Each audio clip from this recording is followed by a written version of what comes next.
The vaping industry is one of the most important sectors in today's world economy, providing up to 21% of the entire world's GDP.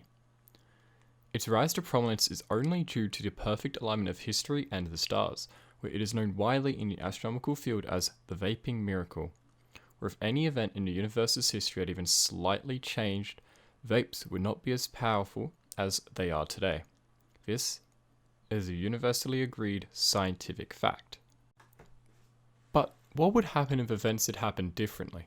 If the course of human history was altered by these scientifically dubbed vape alignment events?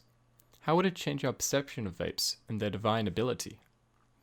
Today, look at how the American Civil War would affect the vape industry if it occurred in modern day times. How would a large amount of unrest and tragic bloodshed change how the earth consumes their favorite nicotine and vapor-based product? First, we need to figure out how a civil war would occur in modern times. We need to make some important assumptions about the circumstances that would occur in order to maintain the proper historical value of this alternate history timeline. 1. The Civil War maintains the same borders as the actual Civil War, except adding Hawaii and the US territories to the Union and Alaska to the Confederacy. 2. We also need to adapt the same political climate, where governing bodies such as the UN won't interfere in the Civil War. Now, we get to how this Civil War starts. Let's say that all the necessary changes were made peacefully in order to prevent our timeline's Civil War, and that what's about to occur is the first time this sort of conflict is happening. Tensions between the states that would later join the Confederacy and Union are first inflamed during Donald Trump's campaign for the 2020 presidency, where, in order to secure the South's vote, he promises to lax rules that govern exploitative immigrant labor, essentially allowing people to hire immigrants for free, making it easier to afford cheap labor. This would create a powerful and dedicated voter base in the South, but would cause the North to further move towards the Democrats, creating two sides of dedicated fan bases for each political party. As well as this, Russia would be promised military bases in Alaska in return for their meddling in the elections to ensure Trump would be re-elected President of the United States. These would be based around the northern edge to increase their influence in the Arctic, but that isn't important. How the Civil War starts is the unnecessary bit.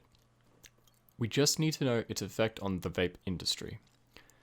Let's say that the conflict begins in October of 2020. Instantly, the manufacturing of vapes in China would be heavily affected due to the fact that no one was buying vapes in the US anymore. Now, realistically, the government as a whole doesn't care, but the CEOs of companies care. These worries of future poverty from American CEOs would lead to requests for vape production to become more risky in order to save on costs, while still catering to an international market.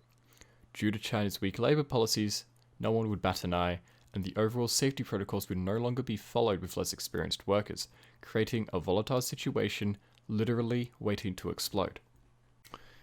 International markets would initially not feel the brunt of the market collapse from the US, as the next two biggest markets, the UK and France, would simply not change their consumption of e-cigarettes.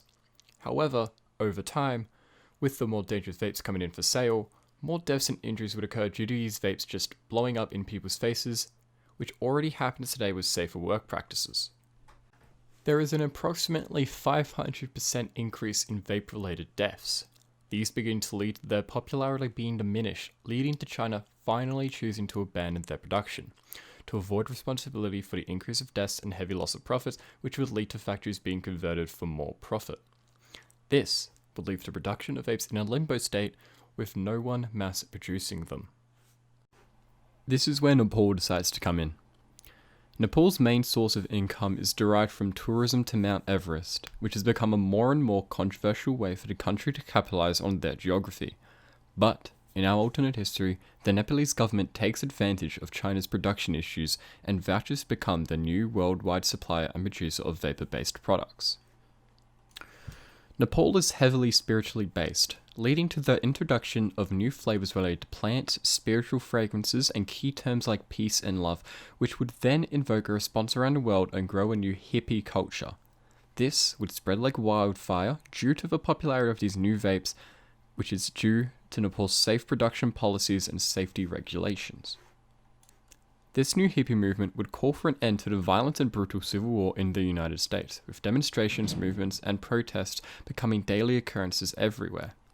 This would invoke a similar response as the Vietnam War, with the war effectively entering into a stalemate with both sides having low morale, and after 2 years would lead to an end to the civil war, creating a dual democracy type government, the first of its kind.